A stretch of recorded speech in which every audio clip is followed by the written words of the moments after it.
There's only one more story I want to bring up, and it's less of a nationalistic story, and it's more of a cultural story, and that would be the Rosicrucian Knights Templars story of Parsifal. And I wanted to include this just because he is kind of like a hero of this mythology, this branch of Templarism and even Freemasonry, right? So in this Rosicrucian tale, essentially Parsifal is one of the lesser intelligent, more innocent and younger, more naive of the Knights of the Round Table. And if you recall, there are 12 Knights of the Round Table and King Arthur, totaling 13. It runs in parallel with the story of Jesus Christ and the 12 apostles. It runs in parallel with the story of the 12 tribes of Israel and the creation of Israel as one state, being the 13th element. 13 is a very important number, especially in esoterics. So 13 is often epitomized in a lot of different stories and mythologies.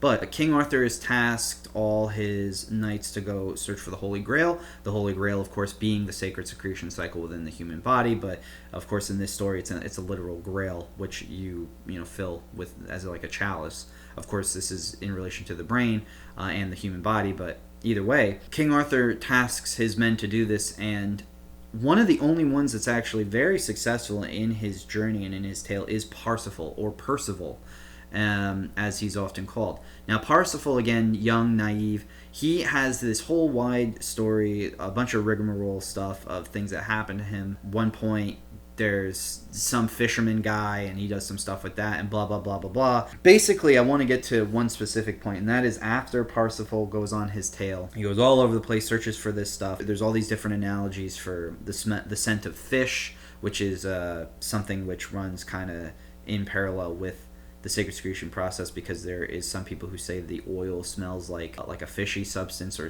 like a squalene type substance, which naturally would be in line with Jesus' story with the fisherman and him being associated with the sign of Pisces because he was in the age of Pisces. But and also the pineal gland too, pineal gland, Pisces, etc. A lot of this runs analogous with each other.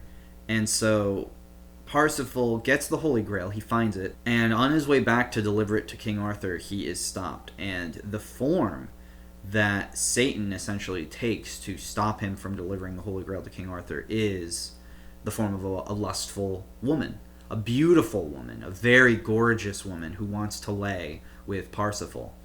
And there's actually so many different paintings of this Rosicrucian concept, the willingness of the demonic tendencies to go after those who have the best intentions. Parsifal is pure of heart. He is so pure of heart that he is borderline naive. He has to actually think about this decision, because the woman says, like, you can have me, but you have to give me the Grail. And what she's saying is, you can have sex with me, but like, you have to spill your seed, you have to spill your Grail, you have to do with me, and give me your power. And Percival thinks about it, battles with it, doesn't say no at first, actually really sits there and is like,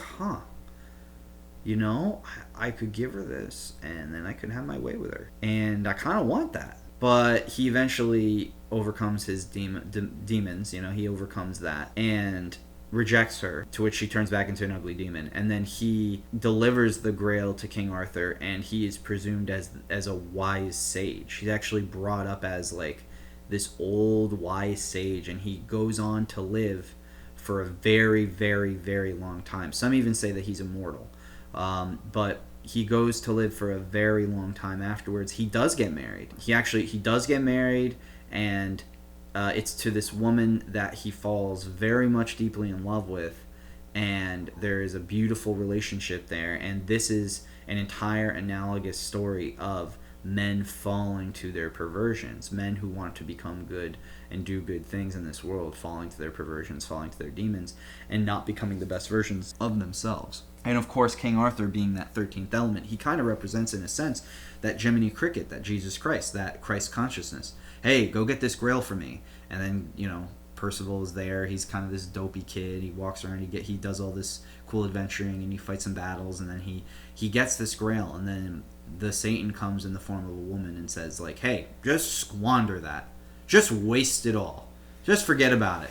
you know. And fortunately, he does not do that, and he ends up winning, saving the whole day.